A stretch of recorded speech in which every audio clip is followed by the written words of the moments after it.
لا حول ولا قوة إلا بالله العلي العظيم أعوذ بالله من الشيطان الرجيم بسم الله الرحمن الرحيم الحمد لله رب العالمين والعاقبة للمتقين والجنة للمتقين والنار للعاصين والصلاة والسلام على أشرف الأنبياء والمرسلين سيد الكونين محبوب رب البشرين ورب المغربين جد الحسن والحسين أبي القاسم محمد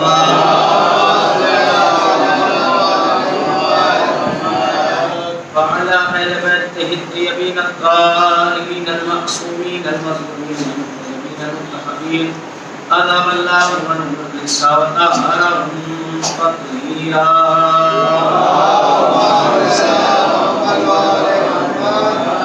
الله على أعدائهم وغاصب حقوقهم ومنكر فضائلهم ومصائبهم أجمعين من الآن إلى قيام يوم الدين أما بعد فقد قال الله تبارك وتعالى في محكم كتابه الكريم والفرقان الحميد وقوله الحق بالحق بسم الله الرحمن الرحيم ومن الناس من يشري نفسه ابتغاء مرضات الله والله رؤوف بالعباد.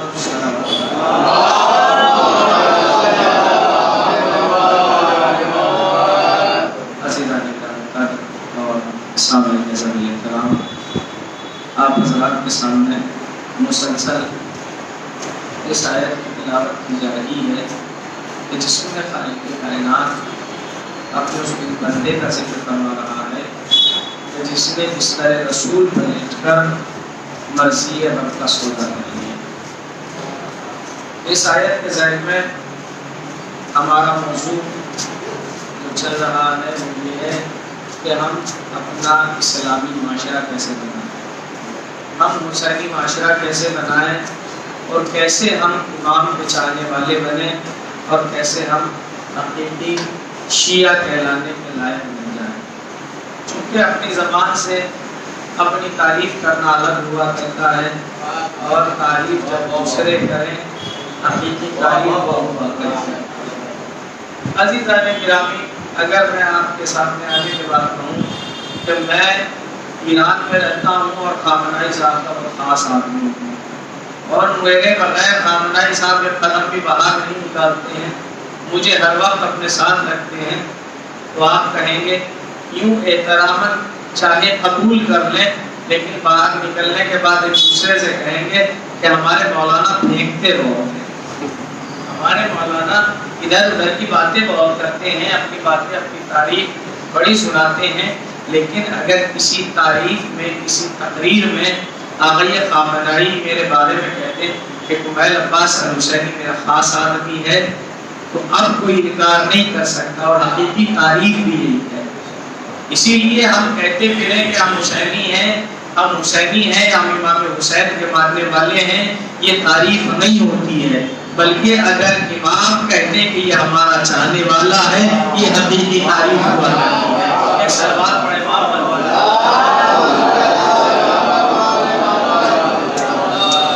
اور یہ اس وقت تک نہیں ہو سکتا جب تک ہم اپنے نفس سے باہر نہیں نکل سکتے. وہی خود پسندی, جب تک ہم نفس پرستی میں الجھے رہیں گے تب تک ہم امام کے چاہنے والے نہیں ہو سکتے. کیوں؟ اس لیے کہ آج ہم نے مذہب اپنے نفس کو بنا لیا. ہمارا دل چاہتا ہے مذہب میں ایسا ہونا چاہیے. یہ کیا غلط ہے؟ شریعت نے منع کیا ہے, ہم کہہ رہے ہیں ہمارا دل چاہتا ہے کہ ایسا ہونا چاہیے. میرے عزیزوں, دل کی کوئی اہمیت نہیں ہوتی ہے. آزاداری میں مت کرنے دیجیے, آزاداری ہے, اس میں کیا ہو گیا اگر ہم نے یہ کر لیا؟ کیوں؟ آزاداری آپ کے ابا کی ہے, اس میں کوئی بارش نہیں ہے. اس میں بلا وجہ کی باتیں نہ گھسائی جائیں. جب ہمارے پاس بتانے والے ہیں اسے بے بارش نہ سمجھیے گا, اس کا بارش ابھی بھی پردہ غیب میں ہے.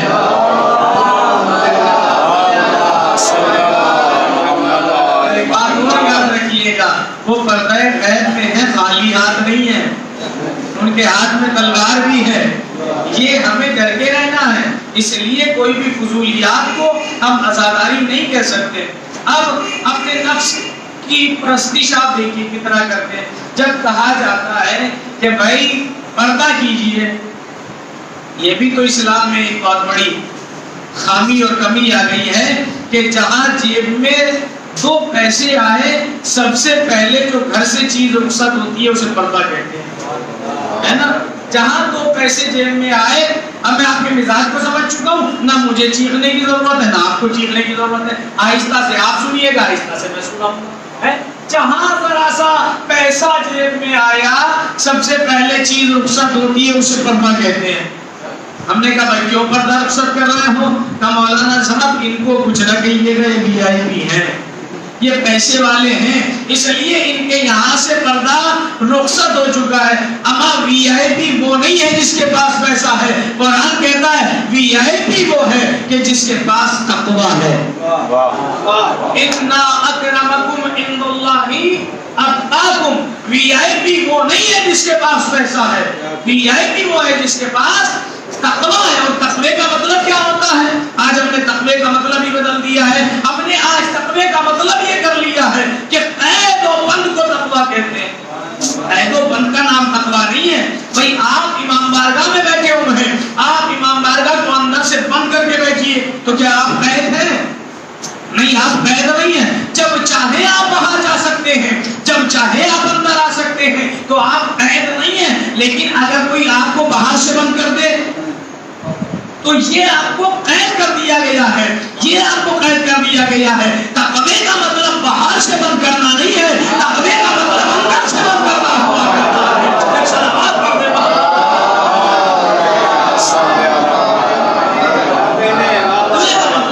باہر سے بند کرنا نہیں ہوتا، تقوی کا مطلب اندر سے بند کرنا ہے. یعنی اپنے نفس کو کنٹرول میں کر کے شریعت محمدی پہ عمل کرنے کا نام تقویٰ ہے. یہ تقویٰ. تو جب کہا جاتا ہے آسمان سے 4 کتابیں نازل ہوئی ہیں، کون کون سی؟ توریت، زبور، انجیل اور قرآن مجید. یہ 4 کتابیں نازل ہوئی ہیں آسمان سے. ایک کتاب تیار کی گئی ہے زمین پر، ایک کتاب زمین پر تیار کی گئی ہے جس کا نام کیا ہے؟ جس کا نام اوریت ہے. جس کا نام اوریت ہے. اور اوریت کی ایک ایک آیت توریت کی آیتوں مباری ہے. ایک ایک آیت توریت کی آیتوں مباری ہے. کیا مطلب؟ مطلب یہ ہے کہ اگر کہہ دیا جاتا ہے آپ پردہ کیوں نہیں کرتے تو کیا کہا جاتا ہے؟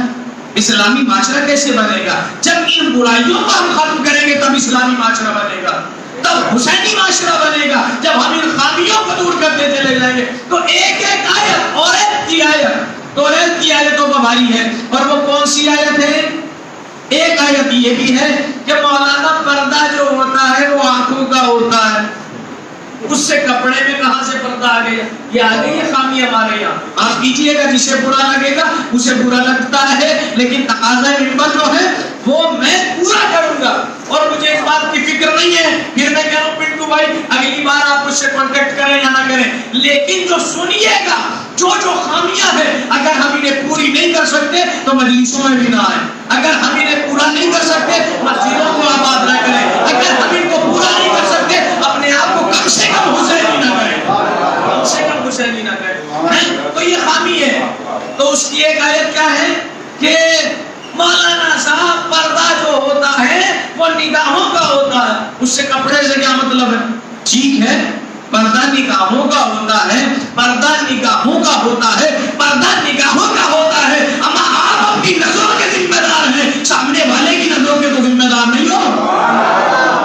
آپ اپنی نظروں کے ذمہ دار ہیں. اور کوئی یہ غلط فہمی نہ لے کے چلا جائے کہ پردے کے ذریعے سے عورت کو خاتون کو قید کر دیا ہے اور اب چونکہ اللہ کو خاتون کے اوپر بھروسہ نہیں تھا اس لیے پردہ رکھ دیا.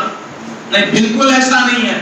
کوئی یہ غلط فہمی اپنے ذہن میں نہ لے کے چلا جائے کہ پردہ قید و بند کا نام ہے یا اللہ کو خاتون پر بھروسہ نہیں ہے. اما یہ کبھی سوچیے گا بھی نہیں، چونکہ کائنات میں اگر اللہ نے سب سے زیادہ بھروسہ کیا ہے تو وہ خاتون پر کیا ہے. خاتون پر کیا ہے. کیوں؟ اس لیے ہے کہ اگر خاتون پر بھروسہ نہ کیا ہوتا تو اس کی آغوش کو پہلی درسگاہ قرار نہ دیا ہوتا. اگر خاتون پر بھروسہ نہ کیا ہوتا تو اس کی آغوش کو پہلی تربیت گاہ قرار نہ دیا ہوتا. تو ایسا نہیں ہے کہ بھروسہ نہیں ہے. مثال سے بات کو واضح کر دوں تاکہ بچے کی ذہن میں بات پہنچ جائے. مثلا آپ بینک میں گئے کسی کام سے, آپ نے دیکھا بھائی کیش اپنے چیک پہ جو ہے سائن کرنا, جیب میں ٹٹولا کو پین نہیں تھا. کہا کیا کیا جائے, تو کیشیئر صاحب سے کہا ذرا پین دے دینا اپنا. انہوں نے پین اٹھا کے دیا, آپ نے جیسے پین کھینچا تو وہ ڈوری سے بندھا ہوا تھا. سامنے کی بات ہے نا, جیسے ہی آپ نے کھینچا, یہ قلم آپ نے کھینچا تو ڈوری سے پیچھے بندھا ہوا تھا. آپ نے کہا اچھا بھائی, سائن کیا. سائن کرنے کے بعد جب کیشیئر کو واپس کیا تو کہنے لگے بھائی آپ نے اس کو کس بات کی سزا دے رکھی ہے, یہ آپ نے کس بات کی سزا دے رکھی ہے, کیا یہ قلم اگر یہاں رکھو گے تو کہیں بھاگ جائے گا, فرار اختیار کر لے گا؟ کہا نہیں, یہ تو کہیں نہیں جائے گا, اسے تو جہاں رکھ دو گے وہی رکھا رہے گا. لیکن آپ کا بھروسہ نہیں ہے, کب سائن کر کے جیب میں رکھ کے چلے جائیں. آپ کا بھروسہ نہیں ہے کہ کب سائن کر کے جیب میں رکھ کے چلے جائیں. تو اللہ نے خواتین کے لیے پردے کو رکھا ہے. ایسا نہیں ہے کہ خواتین میں اعتبار ہے لیکن اسلام کو سامنے والے میں اعتبار نہیں ہے.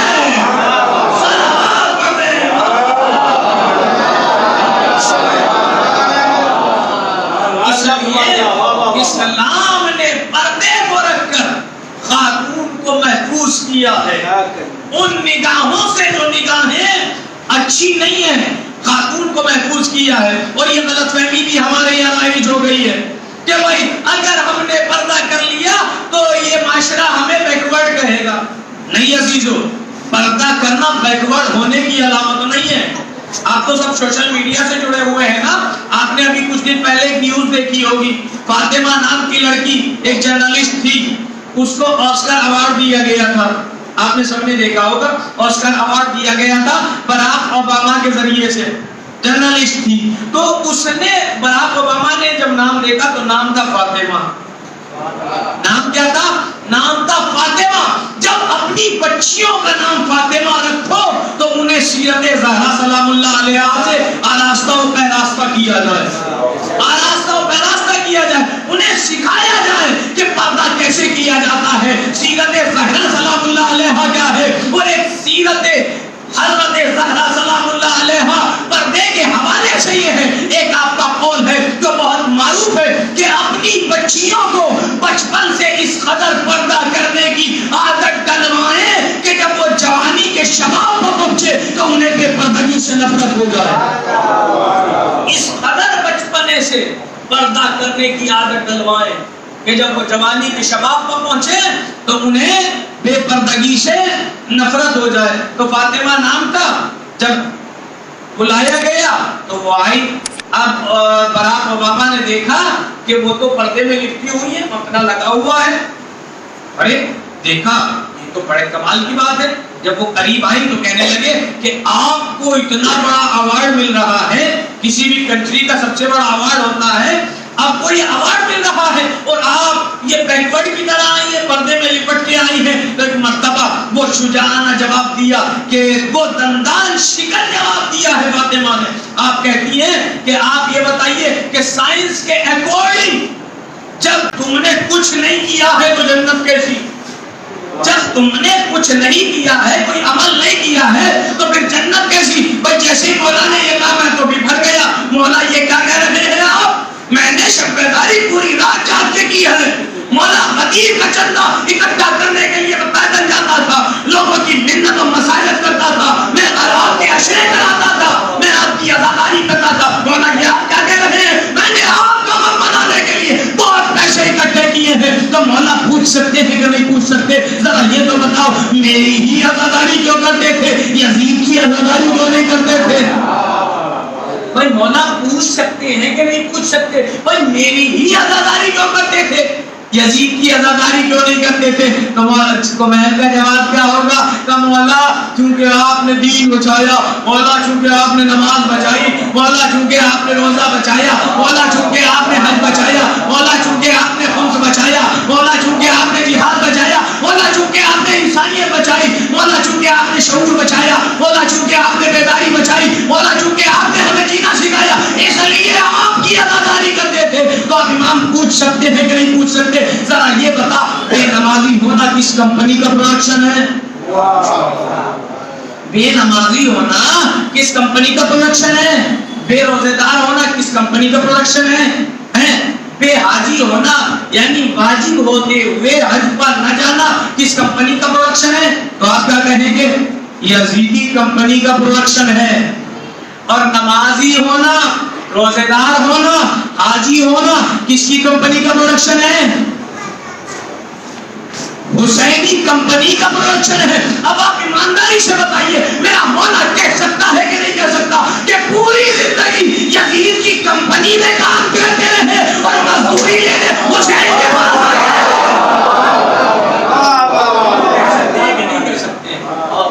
پوری زندگی یزید کی کمپنی میں کام کرتے رہے اور مزدوری لینے حسین کے پاس آئے۔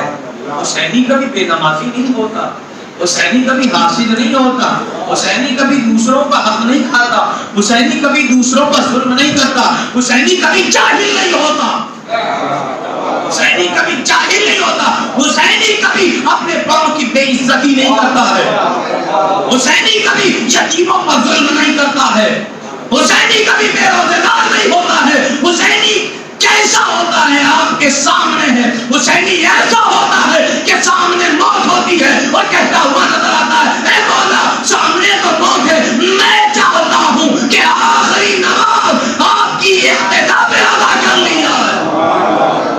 حسینی ایسا ہوتا ہے، ہم اپنے آپ کو حسینی کہتے کہ ہم حسینی کالر ٹائٹ کر رہے ہیں حسینی کے۔ حسینی ہونا آسان نہیں ہے، باتیں بنا کے کوئی بھی حسینی ہو سکتا ہے، عمل کے ذریعے سے ثابت کریں کہ ہم حسینی ہیں یا نہیں ہیں۔ ہم حسینی اگر بننا چاہتے ہیں تو امام حسین کے بتائے ہوئے راستے پر عمل کرنا ہوگا، اور امام کی باتوں کا اثر آج کہتے ہیں خطیب ایسے ہو گئے، خطیب تھوڑے ایسے ہو گئے، عوام بھی تو ایسی ہو گئی ہے، دونوں طرف سے کمیاں ہیں۔ ایک خطیب کو انگلی نہ اٹھا دیجیے، مولانا فلاں مولوی آیا تھا ایسا تھا، فلاں مولوی آیا تھا ایسا تھا۔ آپ بھی تو کہتے ہیں جو طے کرتا ہے وہ تو آپ کی نظروں میں بڑا عالم ہوتا ہے، جو خاموشی کے ساتھ، شرافت کے ساتھ، سادگی کے ساتھ آپ کے درمیان میں آ جاتا ہے کہ چھوٹا سا مولوی تھا، بیچارے کو پتہ نہیں ابھی شروع کیا ہوگا، پتہ بھی کچھ نہیں ہے۔ اما اتنا شعور پیدا کیجیے کہ جب ایک عالم کی گفتگو سنے تو آپ کو سمجھ میں آنا چاہیے کہ اس کی گفتگو میں اور جسے 50,000 دیے اس کی گفتگو میں کتنا فرق ہے۔ خالی مولویوں کا انگلی نہ اٹھائی جائے، طے کر کے جسے بلا رہے ہو اگر طے کر کے اسے دیا ہے تو جو عالم آپ کے لیے خاموشی سے آگے، مجھے نہیں چاہیے باخدا منبر پہ کہہ رہا ہوں آپ کو، میں اپنے لیے کوئی بات نہیں کر رہا ہوں، میں اس بات کا جواب دینا چاہتا ہوں جو ہمارے درمیان میں رائج ہو گئی ہے کہ مولوی ایسے ہیں، مولوی ایسے ہیں، مولوی ایسے ہیں، مولوی کچھ نہیں کرتے بس فری کا کھانا۔ نہیں، ایسا نہیں ہے، ایسا نہیں ہے۔ مولوی جو خدمت کر رہے ہیں یہ قوم ان کی قدر نہیں کرتی، قدر نہیں کرتی، قدر کرنا سیکھیے، علماء کا احترام کرنا سیکھیے، اس کے بعد سمجھ میں آئے گا۔ اور یہ احترام کبھی کر ہی نہیں سکتے جب تک علوم آل محمد سے آشنائی نہیں ہو جائے گی، اور علوم آل محمد حاصل ہی نہیں ہو سکتا جب تک کہ مولوی نہ رکھ لیا جائے، پھر وہی گفتگو آ جاتی ہے۔ اپنے بچوں کو اگر شعور سکھانا ہے، بیداری سکھانا ہے، حسینی بنانا ہے تو مدرسے قائم کرنے پڑیں گے۔ یہ مدرسے وہ ہیں جہاں سے امام کے سپاہی تیار ہوتے ہیں، امام کے سپاہی تیار ہوتے ہیں۔ اگر ہم نے امام کے سپاہی تیار نہ کیے تو پھر امام کو بلا کیوں ہیں؟ امام آ گئے تو کہاں رہیں گے؟ رسمی مکان ہیں، دوسروں کے چھینے ہوئی دکانیں ہیں، دوسروں کے زمینیں قبضہ رکھی ہم نے، غرور و تکبر اتنا بڑا ہوا ہے کہ مومن کا احترام نہیں کر رہے ہیں۔ مومن آتا ہے ہم بیٹھے رہتے ہیں، وہ شرمندگی محسوس کرتا ہے۔ اما ہم ان باتوں کا خیال رکھیں، یہ ساری چیزیں صحیح ہو سکتی ہیں، بس ذرا سا ہمیں یہ سوچنا ہے کہ ہم حسین والے ہیں، ہم حسین والے ہیں۔ جس دن ہمارے ذہن میں یہ تصور آ گیا اس دن ہم دوسروں کا احترام کرنا سیکھیں۔ میرے عزیزو، فرش عذاب اس جگہ کا نام ہے جہاں سے ہمیں ادب سکھایا جاتا ہے، جہاں سے ہمیں تہذیب سکھائی جاتی ہے، اور اس کی بنیاد ڈالی ہے شہزادی زینب سلام اللہ علیہا۔ اس کی بنیاد ڈالی، اور اس کی بنیاد کا ہدف یہی تھا تاکہ ہم صحیح سے دین سمجھ لیں اور سمجھ لیں کہ حسین اور نماز لازم ملزوم ہے، دونوں الگ نہیں ہیں۔ نہ حسین کو نماز سے جدا کیا جا سکتا نہ نماز کو حسین سے جدا کیا جا سکتا۔ جانتے ہیں شہزادی زینب کو کتنے نازوں سے ملائکہ لاتے پالا۔ راوی بیان کرتا ہے کہ میں نے دیکھا کہ مدینے کی در و دیوار اداس ہے، لوگوں کے آنکھوں میں اشک ہیں۔ میں تجارت کی غرض سے مدینہ گیا تھا، میں نے معلوم کیا یہ رونے کا سبب کیا ہے، یہ آپ اداس کیوں ہیں؟ کہ آج مدینہ بے وارث ہو رہا ہے، آج وارث مدینہ مدینہ چھوڑ کے جا رہا ہے۔ تو جیسے ہی میں نے یہ سنا تو میں نے سوچا میں دیکھوں تو صحیح امام حسین علیہ السلام کیسے مدینے کو چھوڑ رہے ہیں۔ میں آیا، میں نے دیکھا کہ امام ایک کرسی پر بیٹھے ہوئے ہیں، ایک مسند پر بیٹھے ہوئے ہیں، اور محملیں آ رہی ہیں اور بیبیاں سوار ہو رہی ہیں۔ وہ کیفیت بیان کرتا ہے، میں نے دیکھا کہ پردے میں لپٹی ہوئی ایک بیوی آئی، ایک حسین و جمیل نوجوان آگے بڑھا اور اس نے اس بیوی کو سوار کرا دیا۔ ابھی کچھ دیر گزری تھی کہ پردے میں لپٹی ہوئی دوسری بیوی آئی۔ جیسے ہی بیوی آئی تو میں نے دیکھا کہ ایک 13 برس کا بچہ آگے بڑھا اور اس بیوی کو سوار کرا دیا۔ میں نے پوچھا یہ بیویاں کون تھی؟ تو بتانے والے نے بتایا کہ پہلی بیوی جو آئی تھی وہ ام بیضہ تھی، اور جس نے پڑھ کے سوال کرایا ہے وہ جناب ابو اکبر تھی۔ اس کے بعد دیکھا کہ ایک بیوی اور آئی جسے ایک جوان نے آگے بڑھ کے سوال کرا دیا۔ میں نے پوچھا یہ کون تھی؟ کہا کہ یہ علی کی بیٹی ام کلثوم تھی جسے حضرت عباس نے آگے بڑھ کے سوال کرا دیا ہے۔ اب میں نے دیکھا اب تک یہ بیویاں آ رہی تھی، ایک ایک نوجوان آگے بڑھتا تھا، ایک ایک بچہ آگے بڑھتا تھا اور سوال کرا دیتا تھا۔ اب میں نے عجیب منظر دیکھا، ایک پردے میں لپٹی ہوئی لمبے قد و قامت کی بیوی خیمے سے باہر اپنے گھر سے باہر نکلی۔ جیسے ہی نکلی تو امام حسین اب تک کرسی پر بیٹھے تھے، لیکن جیسے یہ بیوی نکلی وہ جوان بھی آگے بڑھا، وہ بچہ بھی آگے بڑھا، وہ 32 سالہ جوان بھی آگے بڑھا، یہ سب آگے بڑھے اور امام بھی اپنی کرسی سے کھڑے ہو گئے اس بیوی کے احترام میں۔ لیکن ایک عجیب منظر دیکھا، جیسے یہ بیوی آگے بڑھی چند قدم چلی اور زمین پر بیٹھ گئی۔ میں نے پوچھا یہ کیا ہو گیا؟ یہ بیوی زمین پر جو بیٹھ گئی تو بتانے والے نے بتایا یہ علی کی بیٹی زینب ہے اور اسے پیدل چلنے کی عادت نہیں ہے۔ ارے یہ مدینہ ہے کہ زینب چند قدم نہ چل پائی، مگر جب ایک سفر کو شام میں وارد ہوئی تو نہ جانے کتنی اذانیں دربار شام سے باہر کھڑے ہو کے علی کی بیٹی نے سنی۔ نہ جانے کتنی اذانیں علی کی بیٹی نے دربار شام سے باہر کھڑے ہو کے سنی۔ جب ایک مرتبہ پوچھا بیٹا سید سجاد ہمیں یہاں کیوں کھڑا کیا گیا ہے؟ کہا پھوپھی جان ابھی دربار کو سجایا جا رہا ہے، شیشے لگائے جا رہے ہیں۔ اے میرے پھوپھی جان ارے شرابیوں کا مجمع جمع کیا جا رہا ہے، کرسیاں لگائی جا رہی ہیں۔ بھائی جیسے ہی علی کی بیٹی نے یہ سنا ایک مرتبہ طرف کے کہتی ہے اے میرے لال سید سجاد زینب دربار میں نہ جائے گی۔ اے بی بی ام کلثوم ذرا میرے قریب آؤ، اے ام لیلا ذرا میرے قریب آؤ، اے ماں کی کنیزی صاحب ذرا میرے قریب آ جاؤ۔ ساری بیویوں کو قریب بلایا اور بلانے کے بعد کہا اب زینب دربار میں نہ جائے گی۔ اے بیویوں زینب بد دعا کرتی ہے تم آمین کہنا۔ بھائی جیسے یہ کہا امام سجاد آگے بڑھے، ارے پھوپھی اماں میں منع نہیں کرتا آپ بد دعا کیجیے، مگر ایک مرتبہ میرے بابا کی طرف دیکھ لیجیے۔ جناب زینب نے اپنے بھائی کی طرف دیکھا، عجیب منظر دیکھا، بھائی کی آنکھوں سے آنسو جاری ہے، بہن تڑپ گئی۔ اے میرے بھیا رونے کا سبب کیا ہے؟ کہا بہن جلنا دربار میں چلی جاؤ ورنہ حسین کی بہن برباد ہو جائے گی۔ جیسے یہ سنا زینب زمین پر بیٹھ گئی۔ اے بھیا زینب دربار میں چلی۔ اجرکم اللہ، یہ مصائب پڑھنے کی شہزادی زینب نبی کی نواسی ہے، اور مجمع اغیار میں اگر ہماری کوئی خاتون بے رخنا و چادر آ جائے، آپ نے سنا ہے بیویوں سے انکار کیا جاتا ہے، گھر کی خواتین سے منع کیا جاتا، کھلا بازار میں نہ جانا، وہاں بہت بھیڑ ہوتی ہے، مگر زینب تو وہاں تھی جہاں کندھوں سے کندھے ملے ہوئے تھے، اور مجمع اغیار تھا، نبی کی بیٹیاں بے مقنا و چادر جب دربار میں آئی، یزید نے دیکھا کہ ایک شخص ہے کہ جس کے ہاتھوں میں ہتھکڑیاں ہیں، پاؤں میں بیڑیاں ہیں، گلے میں خاردار توق ہے، ایک گزارش میں آپ سے کروں گا، اپنے بزرگوں سے بھی کروں گا، جب مسائل ہوا کرے اگر آنکھ میں آنسو نہ بھی آئے تو اپنے سروں کو جھکا لیا کرے اور اللہ کی بارگاہ میں ضرور استغفار کیا کرے، اے پروردگار مجھ سے کون سا ایسا گناہ ہو گیا ہے کہ میرے آنسو میرے امام کے ظلموں کا مذہب نہیں ہو سکتے۔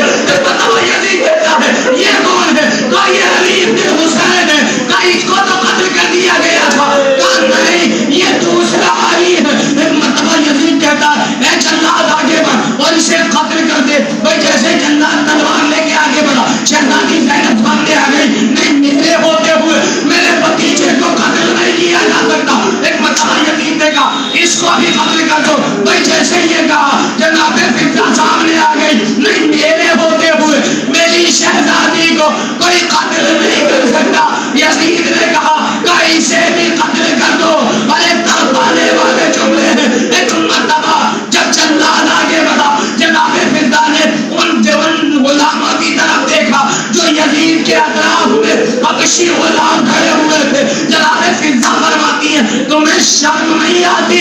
تمہاری شہزادی کو تمہارے سامنے قتل کیا جاتا ہے اور تم خاموشی سے کھڑے دیکھ رہے ہو۔ ایک مرتبہ وہ جو غلام کھڑے تھے سب نے اپنی اپنی تلواریں نکال لی، کہا یزید اپنے حکم کو واپس لے لے ورنہ دربار میں خون کی ندیاں بہہ جائیں گی۔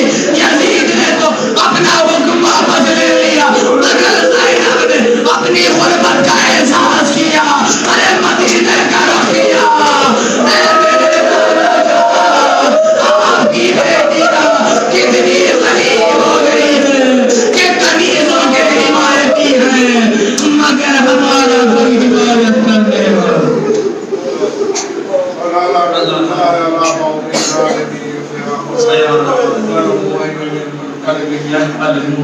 ایک مرتبہ سورہ حمد اور ایک مرتبہ سورہ توحید تلاوت کروا کر تمام مؤمنین جن کا نام لیا گیا ہے سب کی ارواح کو